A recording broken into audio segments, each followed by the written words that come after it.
Қайырлы күн баршаңызға, сіздермен Ғалия Нұрали. Бүгін сіздермен дүкеннің нанынан кем түспейтін жұмсақ мини батондар жасайтын боламыз.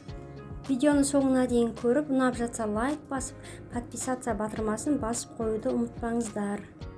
Алдымен електен өткізген ұнымызды осылай ортасын кішкене ашып алып, тұзымызды, қантымызды, ашытқымызды, қаймағымызды салып, сұйық майымызды, сүтіміз бен суымызды қосып, ортасынан қасықпен кішкене араластырып аламыз. Қамырға қосылатын барлық керек заттарды описание бөліміне жазып қойдым.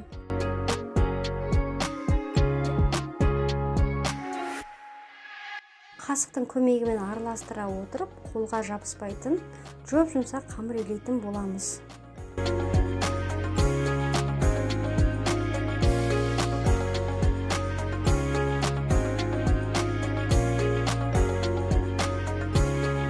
Дайын болған қамырымызды тағы да 5 минуттай илеп, жылы жерге 1,5 сағатқа қойып қоямыз.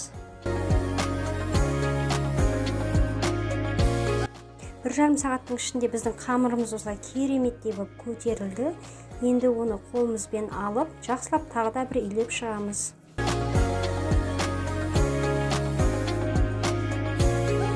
Жақсылап илеп алғаннан кейін сопақша формаға келтіріп, ортасынан теңдей етіп бөліп аламыз.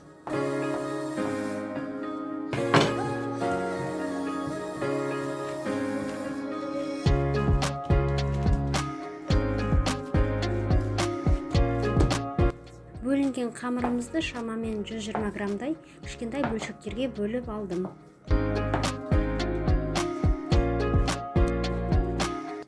Бөлінген бөлшектерді айналдыра отырып шариктар жасап аламыз.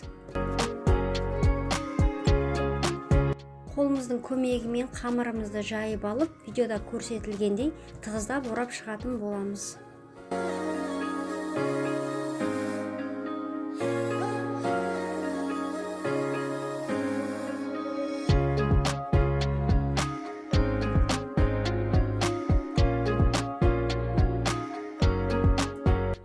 Қамырымыздың шетін және екі жағын қолымыздың көмегімен мықтап қысып, ашылып кетпейтіндей бекіту қажет.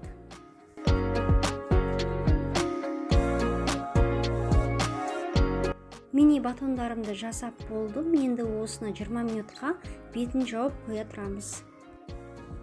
20 минут өтті. Осылай енді пышақтың көмегімен батондардың бетін кесіп шығамыз.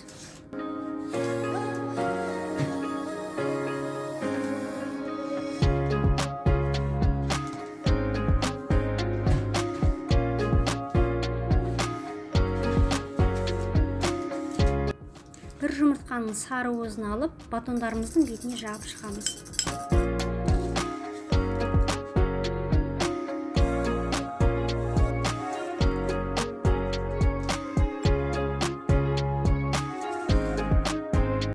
Өз қалауларыңызша бетін әсемдеуге болады. Мен бетіне қара күнжіт пен ақ күнжітті сеуіп шықтым.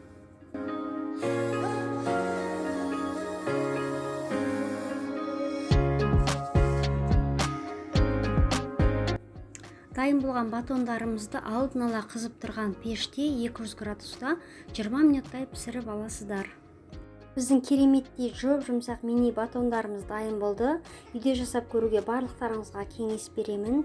Әсіресе балаларға хот-дог дайындап беруге өте ыңғайлы. Барлықтарыңызға ас болсын.